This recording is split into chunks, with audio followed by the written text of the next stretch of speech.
Welcome to another episode of Punk Rock NFL Draft. My name is Dirty for D from the Dirty T, and we're talking running backs today. People hate this running back class. Other than Jeremiah Love, this running back class is just fucking cheeks, is what people say. Do I agree with that? That's what we're going to talk about. We're going to analyze the top 10 running backs of the class. We're going to talk about some of players that I really like, I think are underrated, I think are overrated, someone that I think is really interesting and we're taking a chance on as well. But we're going to get right into this class. I did think this class it's weak, but I don't think it's as weak as everyone else thinks it is. And I have a couple players I like more. I do think there's probably, I think there's 6 guys that could become starters in this league. I think there's 8 guys, I would say up to 8. And then I think there's 4 or 5 more guys that I think will be really good contributors. There's guys that didn't make my video that I do really like. I like the Navy kid as kind of a third down receiving back. I think he's going to be an NFL player. I wish he didn't have the injury problems. I love Tyrion Stewart out of Virginia Tech. He's definitely going to be undrafted because of the injury concerns, but I really like the player.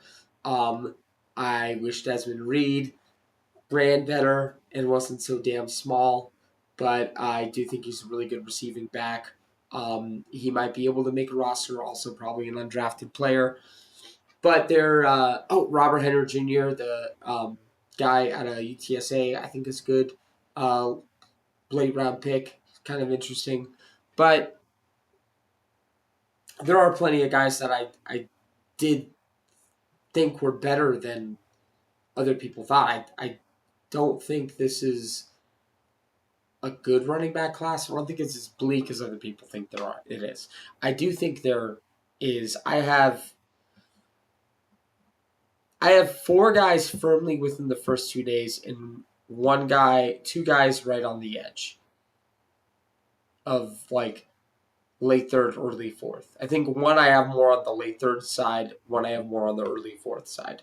So let's get into top 10 rankings. We've got Noah Whittington out of Oregon at number 10. No one's fucking talking about him. And I think he's a tough, well-balanced back. I think he's probably, you want him on your committee. You don't want him as your lead back, probably. But, like, out of the Oregon backs of the past couple of years, especially there was a guy, I think last year, that people really liked. I like him more than that guy.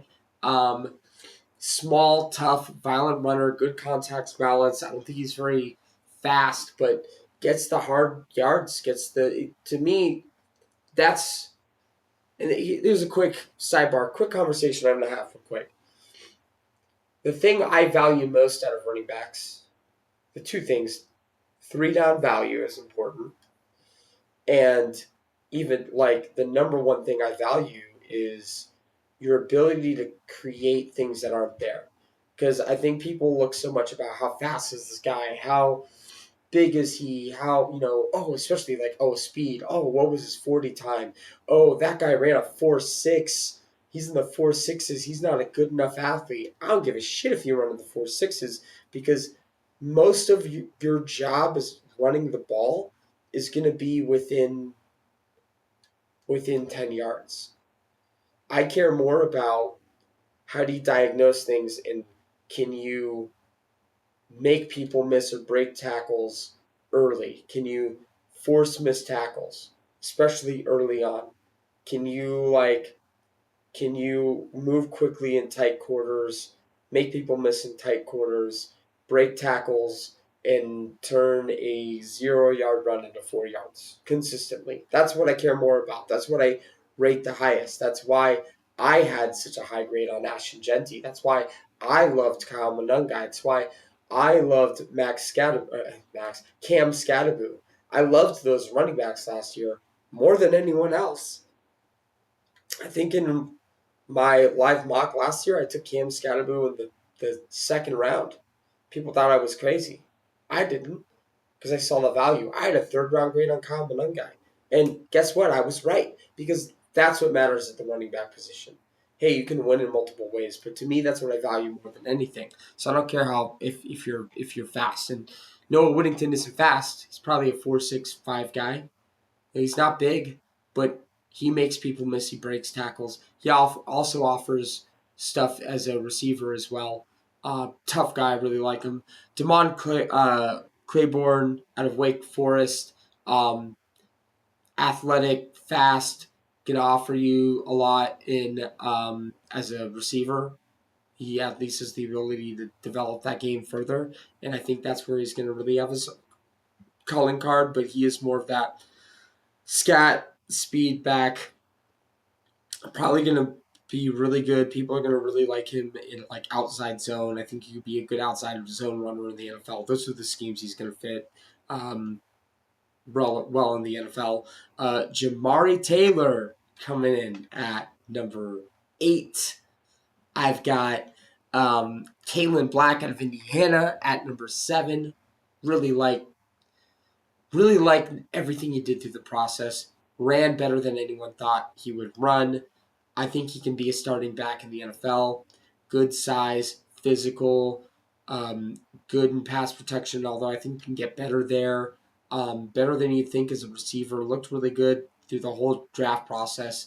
He's risen up a lot of boards, including mine, especially.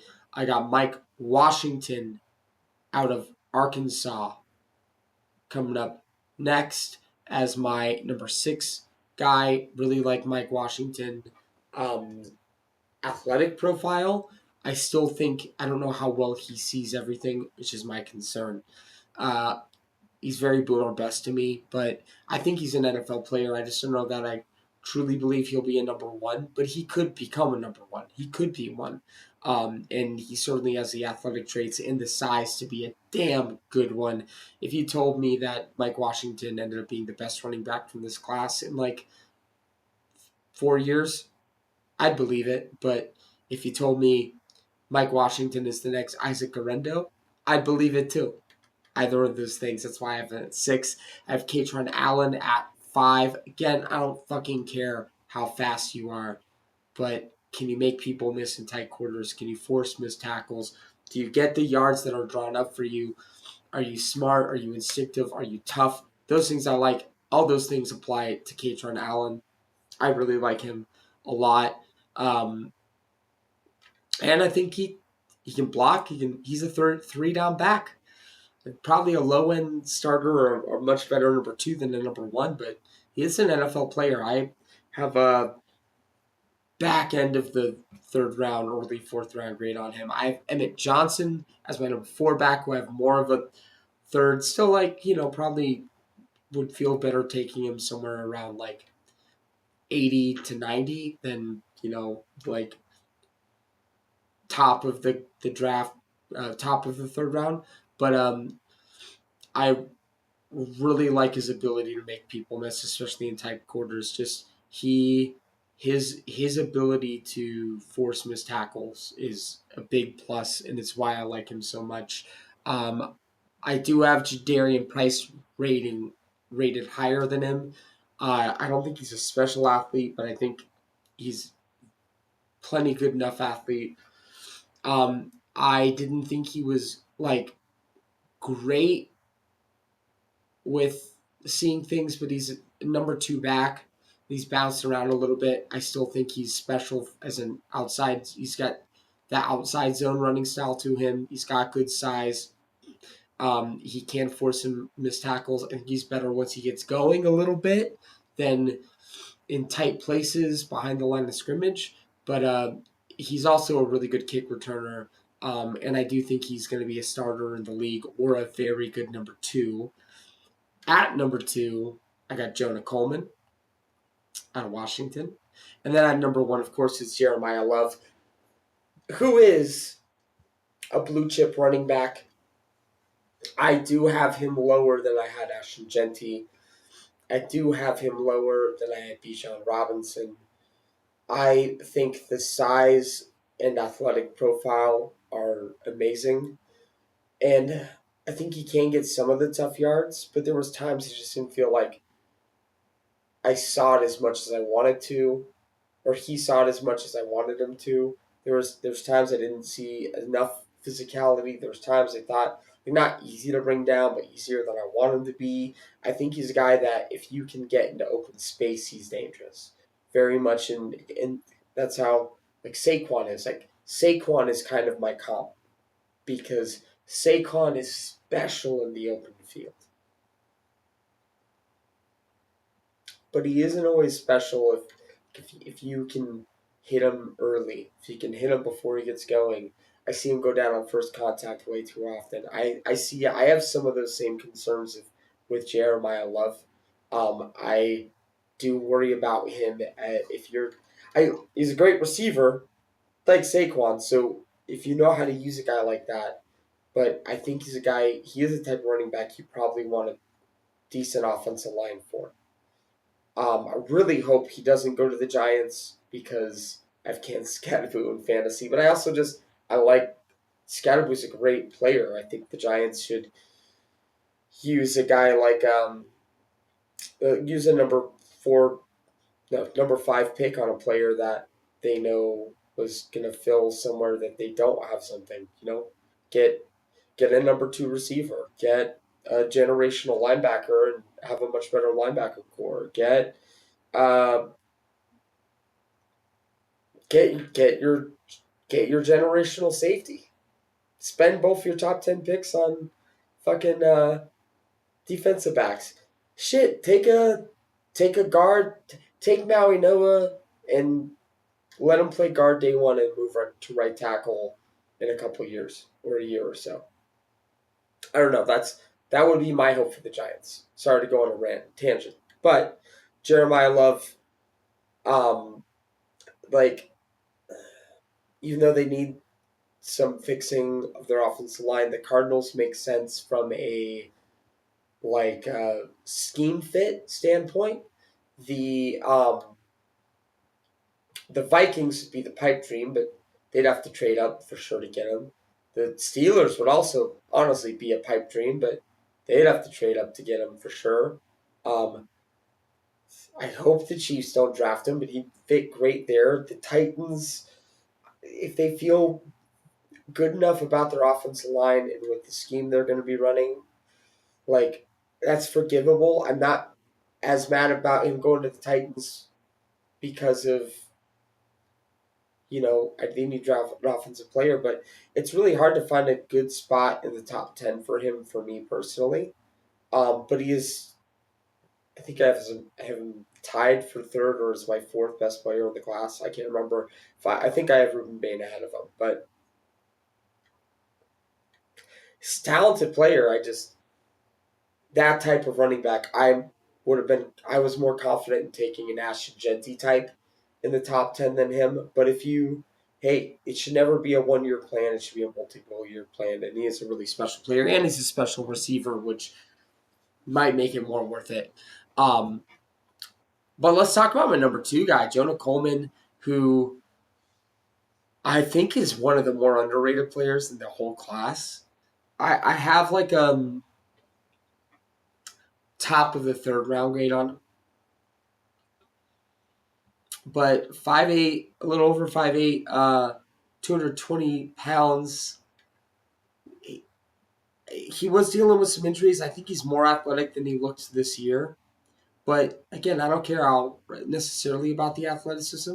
What I care about is the the elusive rating's good.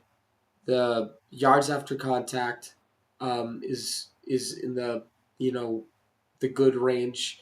37 missed tackles forced. He's a 3 down player. He's a good receiver out of the backfield. He's a good blocker. Um, Runs well. He's a guy that I just feel really confident is gonna turn 0 yard runs into 4 yard runs. He's got knocked a lot for being slow to the hole. I think it's more he's a zone runner. He's much better in zone than gap. Um, and he's a patient runner. I remember when being a patient runner was cool, and now apparently it's not cool. But I like Jonah Coleman. I think he's a starting running back in the league, or he very well can be, or at least a very good number two running back. I think he would make a lot of sense in Seattle. I think he'd make a lot of sense as the number two back for the Raiders. Um,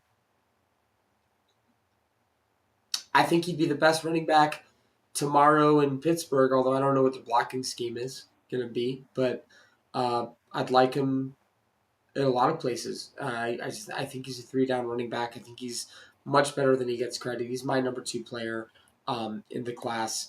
My most underrated player beyond Jonah Coleman, obviously, is Jamari Taylor. We could have switched these guys either way because Jamari Taylor is one of my favorite players in the class. I went with his Senior Bowl weight because I think that's where he's going to play at 205. He weighed 199 at the combine. This is my him and Noah Whittington. They're my two contenders for the potential Kyle Monangai of the class.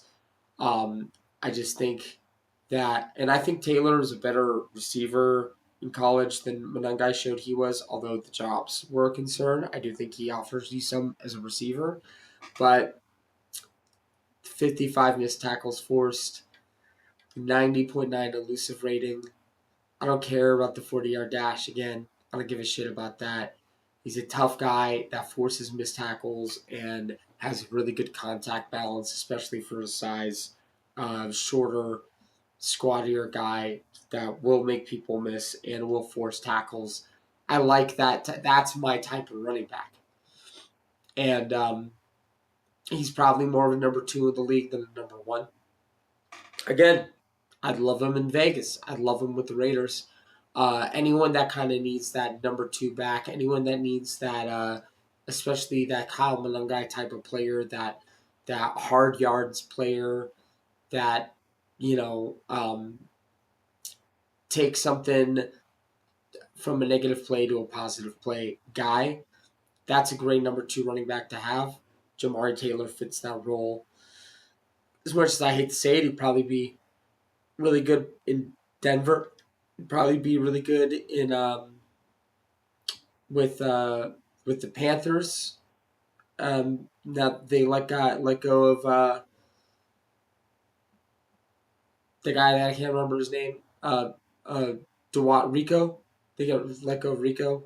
So he'd probably be pretty good there as well. Yeah, I like Jamari Taylor a whole lot as number two back. That might give you some number one upside again. Uh, I don't think he's as good as Kyle guy was, but in that frame of a type of running back.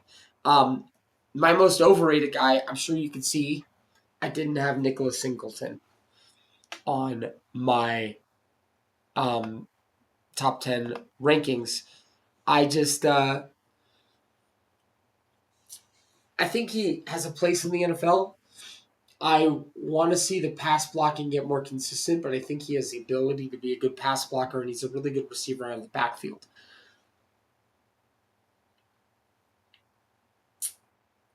The 47.3 elusive rating is amongst the lower in the class. The 2.68 yards after contact per attempt is amongst the lowest in the class. 19 missed tackles forced. That's just not good enough. I don't think he offers you any sort of yard creation ability. He doesn't create his own yards. He's fast. Didn't get to test because of the injury. Also, when is he going to be healthy? So we got medicals as a question, and then we got a guy that just can't make yards that aren't there. If you give him an open crease, he'll pick up yards because he's fast. Fast enough to get them, sure, beautiful, awesome. But what can you make for me that isn't there? And I didn't see that last year. I didn't see that this year. I just don't think that's part of his game. He is purely honestly, he's just like a big receiving back. He's a third down back in the NFL, which has value, but definitely not the value I think other people are prescribing to him. And then I think the most interesting running back in the class who barely didn't make my top 10 is Adam Randall out of Clemson. Um, he's over 6'3", he's 232 pounds. He's a former receiver. He's still learning the position. He had a pretty good grade, especially in zone last year.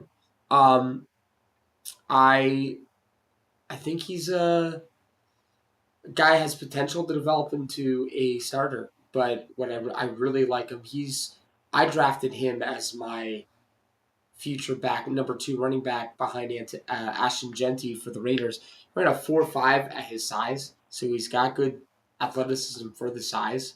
Um, Good enough. Like he was below average when it came to yards after contact.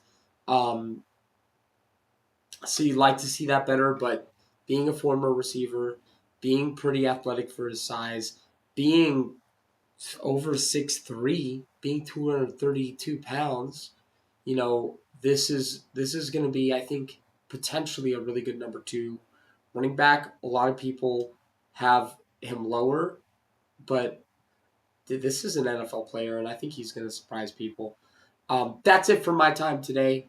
Uh, we're going to do the final positional episode next. That's going to be quarterbacks, obviously, only thing we didn't talk about. And the most important position in sports. If you haven't done so already, please like and subscribe. My name is Dirty D from Dirty T. Y'all have a great rest of your day.